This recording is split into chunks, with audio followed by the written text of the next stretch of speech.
What's up, guys? Welcome back to Cool Fred's Beamer Tech. This Cool Fred here with some more content on some more BMWs that I'm be repairing.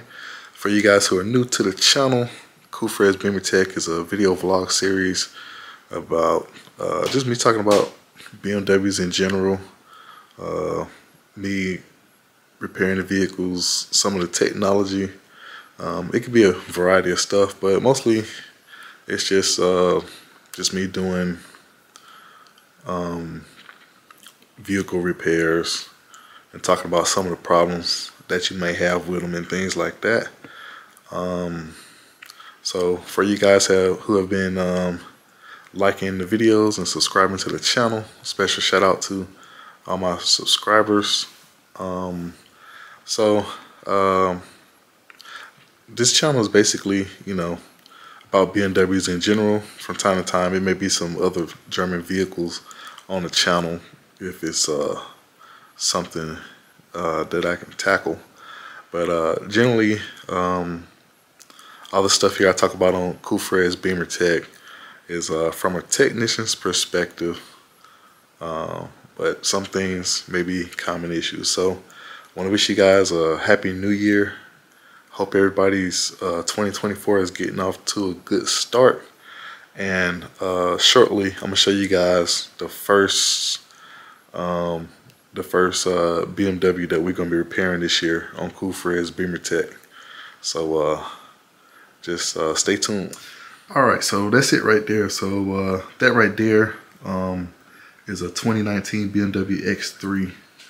So the engineering code on this is a G01. So when you hear people talking about the E cars or the G cars, and they give a number, they usually give a letter and a number. So this is the G series of vehicle, and it's a G01. So it's a late model X3. They're still producing these today, but shortly a new model, a new body style is going to be out shortly. So I'm not sure if that's going to be a 2025 model. This is what we got. 2019 X3. It's an xDrive 30i, so it has, I believe, the B46 engine in here. I believe that's the B46O. So I'll know a little bit more in depth after I scanned it, exactly which engine has got in it. So and then in a little bit, I'm probably gonna go ahead and scan it. So I typically like to scan the cars first, just to make sure there are no faults in there, nothing surprising. And then I'll talk about, well, you can probably see right here while it's here, it's got a message on the dash that says refill coolant. So he's been having some issues with some coolant leaks, and we'll talk about those in a little bit. All right, so I had moved the X3 over real quick because I'm about to get it in the garage. But so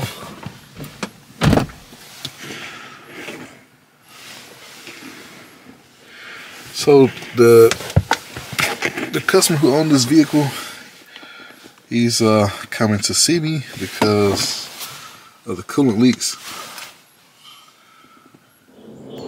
All right, so I got the X3 here in the garage. So I just scanned it.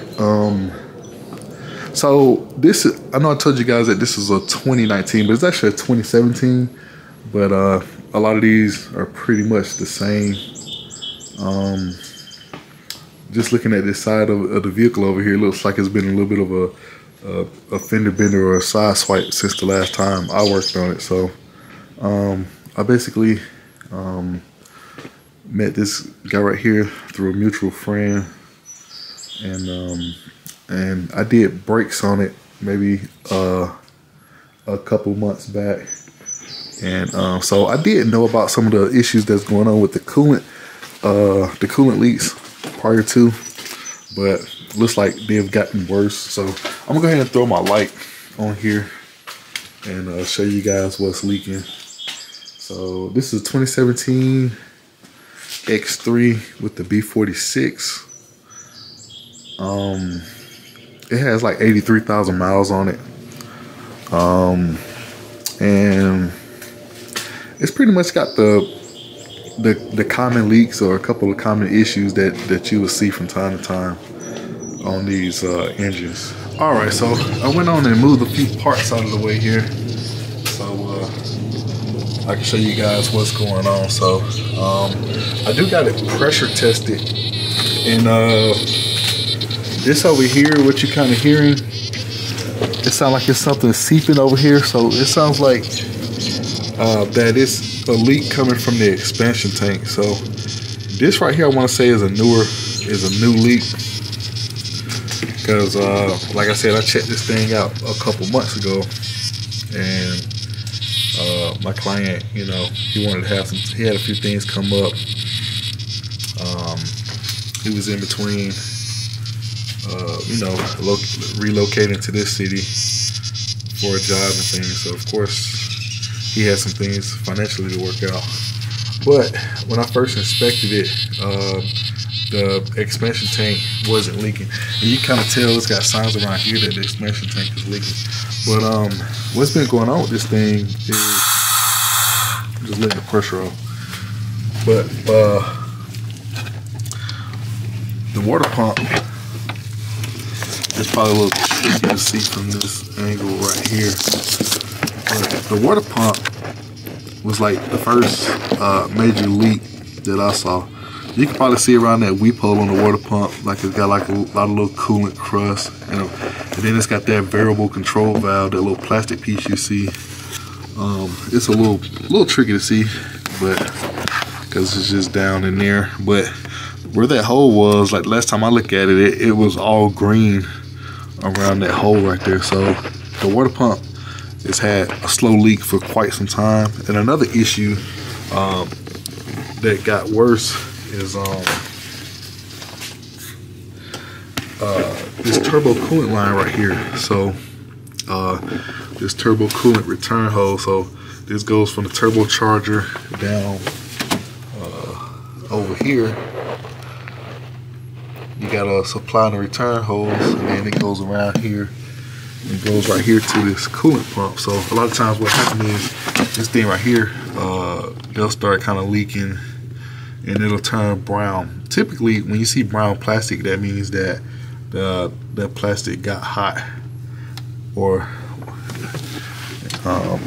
it got hot for an extended period of time. So a lot of times the coolant hoses on these vehicles get hot. This one seems like it's okay at the moment, but it does need to take care of that expansion tank. So I need to let them know about the expansion tank. But today I'm gonna be replacing the water pump and the this coolant return hose. So this X3 is a pretty popular vehicle. They've been making them since 2017. So 2017, looks like this year is going to be the last year, because I'm hearing rumors of a new one, a new body style around the corner. So they refreshed the X3, I believe, for the 2023 model year. So they have like different headlights, tail lights, and stuff like that. So sometimes as I'm just talking about the vehicles, you'll see me, you know, just kind of just talk about a little bit of features and things about them, I guess, you know, because I'm just a technical person, you know, a car guy in general. But so this thing has decent space, decent room. There's a million of these things on the road. A fun fact about this X3 right here, this body style, is this right here has the interior room in here. You know, not really talking about the size of the car, because of just pretty much every generation, like every body style, when they change it, they get slightly bigger, slightly roomier on the inside. But this X3 has more interior space, equal or slightly greater than the first generation X5. So it's got lots of, that's as far as the space that's on the inside, not really like as far as the length of the car, because it probably is, to be honest with you, if you park them side by side, they're probably almost about the same, but this is probably a little shorter or whatever. But as far as the interior space of what you get, you know, front seats, back seats, leg room, stuff like that, it's pretty. He has a few things in here. See his coolant jug over there. But space wise, they're pretty good, real comfortable cars. This one right here, it's got the ambient lighting on the door panel over there. Got the panoramic sunroof. These seats actually recline a little bit too. That was one little, I'm not sure why it's a little wet right there, but yeah, these seats, they recline. If you pull this button, you can move them back and forth a few degrees and things like that. So, real popular vehicle. Millions of them on the road. I typically get asked a lot of questions. This is probably one of the vehicles I get asked a lot of questions because people, you know, just my opinion of whether they will buy one or not, stuff like that. But I would say they're pretty reliable. But the only thing about, you know, the BMWs compared to if you was looking at like a Toyota or a Honda and stuff like that, most people, they want something that they can rip and run in, which you can do that with the BMW and with this engine. But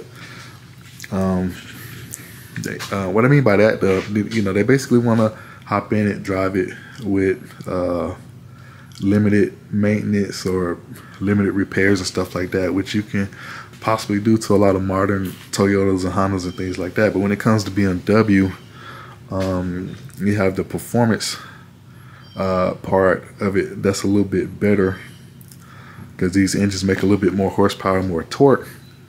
And I want to say over the years, they've been getting more and more reliable. Typically, we don't really see problems with them until they're about 5 years old or they got higher mileage. So at some point in time, I'm not saying that it's every single BMW with this engine.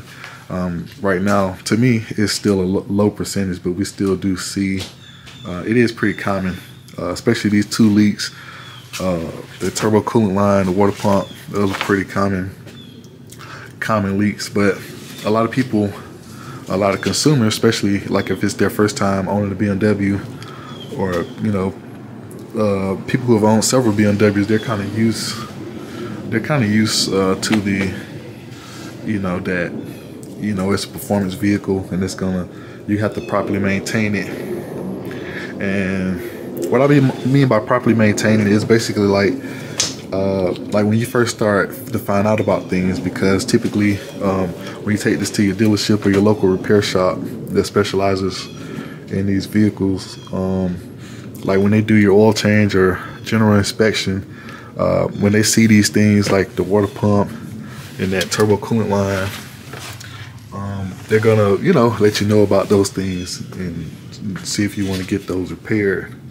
But the thing is, if you don't repair them right away, and things get worse, you know, because if you're leaking coolant, the engine's getting a little hotter and things like that, and that can cause issues with some other components. Like, you know, right now, you know, the expansion tank is starting to leak, and some of these have issues with the oil filter housing because they're made of plastic over there, so that could become an issue too, which is a more expensive repair. But basically, what I always stress to people, you know, is, you know, you gotta maintain the ultimate driving machine. So but it's more so about just keeping it maintained. When things come up, you know, just go ahead and get them tackled and taken care of right then, versus letting the problem get worse. So I guess I'm just gonna go ahead and I'm gonna start, you know, getting this stuff replaced here. But I'm gonna show you guys what parts we got and what parts we selected to get this thing repaired. All right, so here we go right here. So these are the parts we're gonna use to repair this car. So This right here is the water pump, and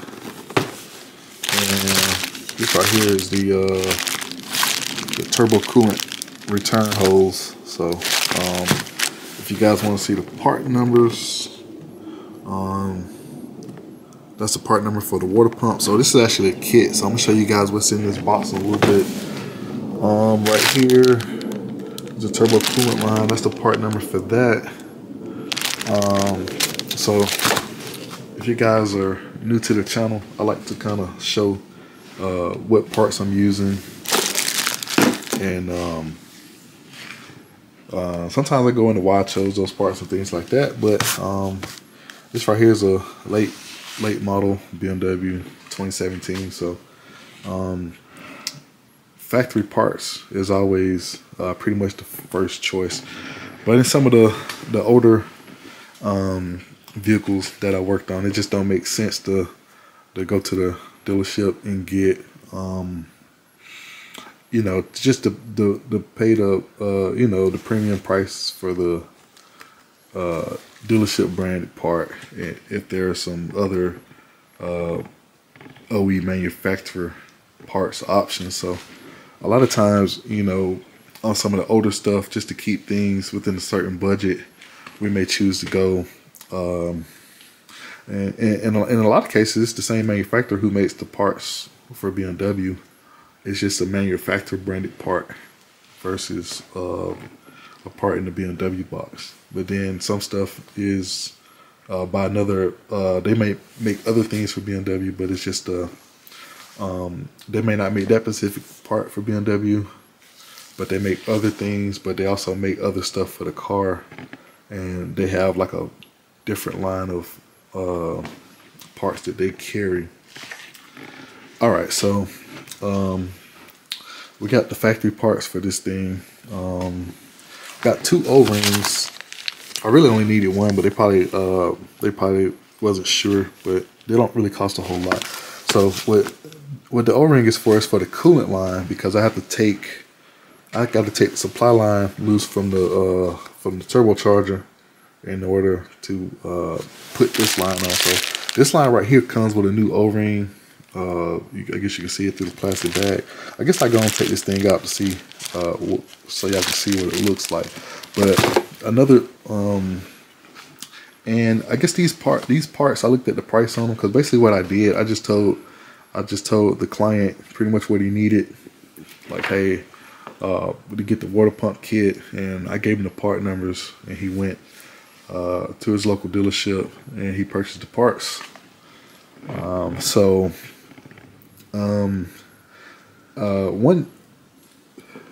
One good thing, or I want to say something that's good insurance, is that these parts come with a 2-year unlimited mileage parts warranty when you buy them, you know, at the dealership. It's whether they install them on your car in the service department, or if you buy them through the parts counter. These parts right here are warranted. So if this water pump goes bad within 2 years, don't matter the mileage, as long as you got your invoice, your receipt where you purchased them, you can have this warranted out, and a certified technician is going to replace that for you. So the parts and labor are covered with this part right here. If it is to go bad within 2 years, doesn't matter the mileage. So the parts cost a little bit more at the dealership, but you know, just for the 2-year warranty that comes with them, it doesn't matter whether you buy them, if you put them in, or you have a shop that put them in. So that's just one good thing to know. So I'm gonna go ahead and open this thing up. I guess before I do that, I'll let you guys know the price. So from my understanding, the water pump kit is about $199. So that all depends on your state that you live in, and the dealership you go to, because some prices may vary a few dollars depending. And this right here is about $140 for this turbo line. So that's somewhere around like $340. And these O-rings are probably just a few dollars a piece. So maybe $2 or $3 a pop. I'll just say $6. So I'm not sure exactly what they cost, but you know, for somewhere around $350 plus tax, you know what I'm saying, this is what you get. Right here is the water pump. So on this model of car right here, on this engine, and this engine is in pretty much a lot of vehicles. So some of the 3 Series, some of the 4 Series, the X4, and I want to say the 2 Series share this engine. Some things on there may vary depending on where things are located. Like in some cases, the expansion tank and certain coolant hoses and stuff like that can change, but a lot of the components are like this water pump may be very similar. But it's always good to get those parts looked up by your VIN number. So you get some bolts. And so the thing is, this water pump right here comes in a kit because it has this control valve. It's like this right here is a vacuum controlled. It's like a flow valve, I guess what we call it, that controls this right here. So this flap. So this right here can open and close the just to help direct coolant in the engine. So it comes with the gasket. This right here is just like a little cardboard spacer. So that's pretty much what you get. You get that, and you get a new pulley, so a new plastic pulley. So this right here is this water pump comes as a kit, and I want to say this may be the only way that you can buy it. So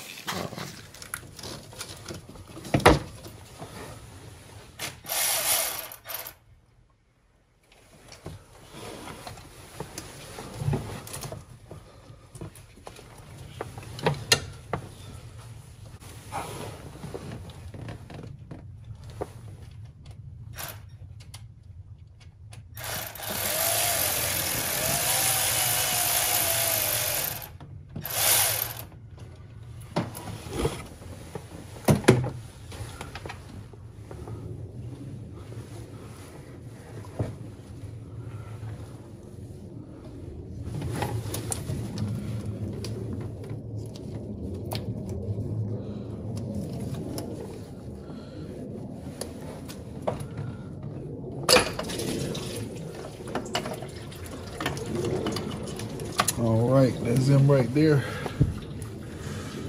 That's the water pump. So, wow, this one right here is broke. Right here. So I gotta figure out how to get the rest of that out of there. But this right here is your water pump. All right, so I mentioned before how that piece broke off on the water pump. So it was broken into several pieces, and to get it out, I got like a concoction of tools over here. One of them, this chisel and this hammer, basically trying to get through the plastic. So I was able to make one of the plastic holes in there a little bit bigger, so I can try to get a pick in there to get it, but it still wasn't coming. So I basically had to just kind of break it up into smaller pieces and kind of gently take it out. And you gotta be careful because that is like aluminum and stuff like that, so you want to make sure you don't like mar anything up. But that's pretty much what I've been up to. So far I've almost got that piece out. I got a couple more pieces to kind of pick out, and you can see the green O-ring in there. So I'm gonna finish picking those pieces out. So I've spent about maybe 30 minutes trying to get that thing picked out of there, but it's coming out. All right, here we go. So I'm about to put this water pump in here. So I got my O-ring on there. I sprayed a little glass clean around it to kind of lubricate it up a little bit. And I'm gonna get this, stick it in here. So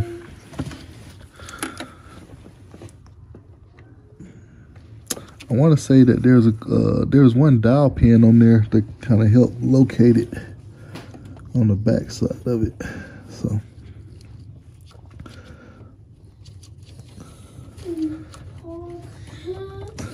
there we go. Just slides in there all the way back, and it's 4 bolts that secure it. So I'm gonna go ahead and get those bolts in there.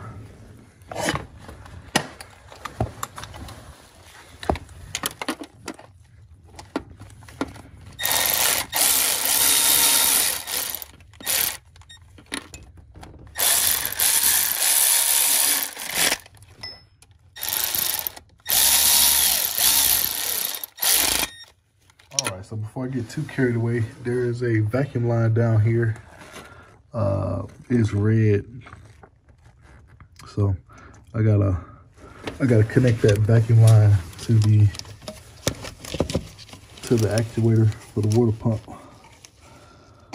So there we go.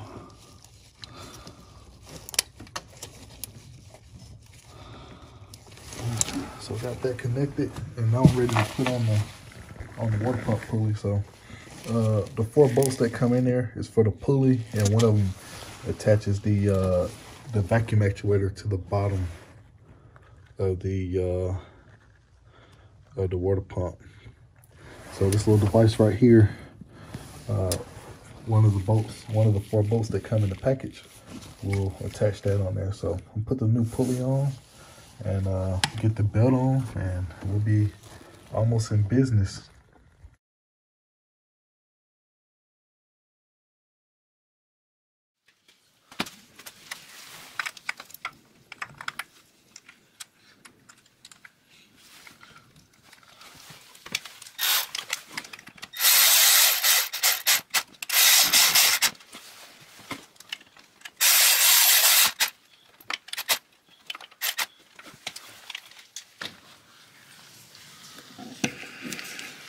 All right, I'm about to get everything cleaned up here.